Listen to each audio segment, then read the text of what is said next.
Most of your problems didn't start with your actions, they started with your words. Today's video is the first part of a 4-part series taken from the book The 4 Agreements by Don Miguel Ruiz.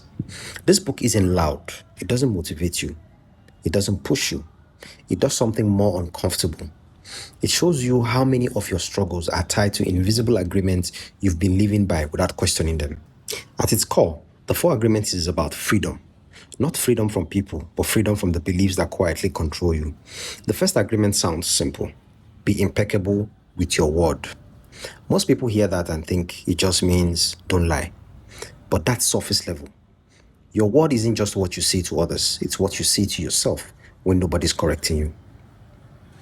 Think about how you talk to yourself after you fail. I always mess things up. I'm not disciplined. This is just who I am. I knew this would happen when it gets to my turn. These are not thoughts. These are spells. Because every word you repeat long enough becomes something you believe. And every belief eventually becomes a boundary you stop trying to cross. Now, look outward. How casually do we use words to harm? Through gossip, through exaggeration, through telling stories about people who aren't in the room. We call it conversation. We call it bonding. We call it honesty. But what we're really doing is spreading emotional poison, sometimes into other people, sometimes into ourselves. And the dangerous part, we do it casually. Being impeccable with your word means you don't use language to harm, not others, not yourself.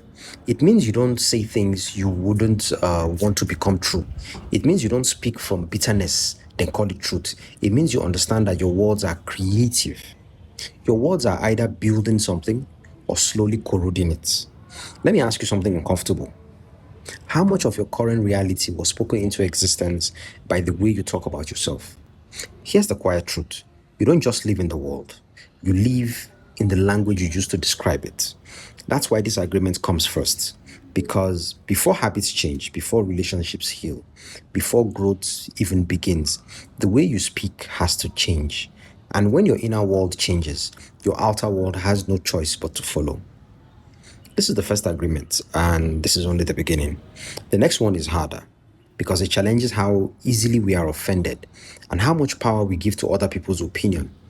The words you repeat become the life that you live, so choose carefully. If this made you pause, like this video. If it made you uncomfortable, share it.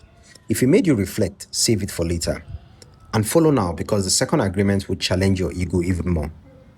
Cheers.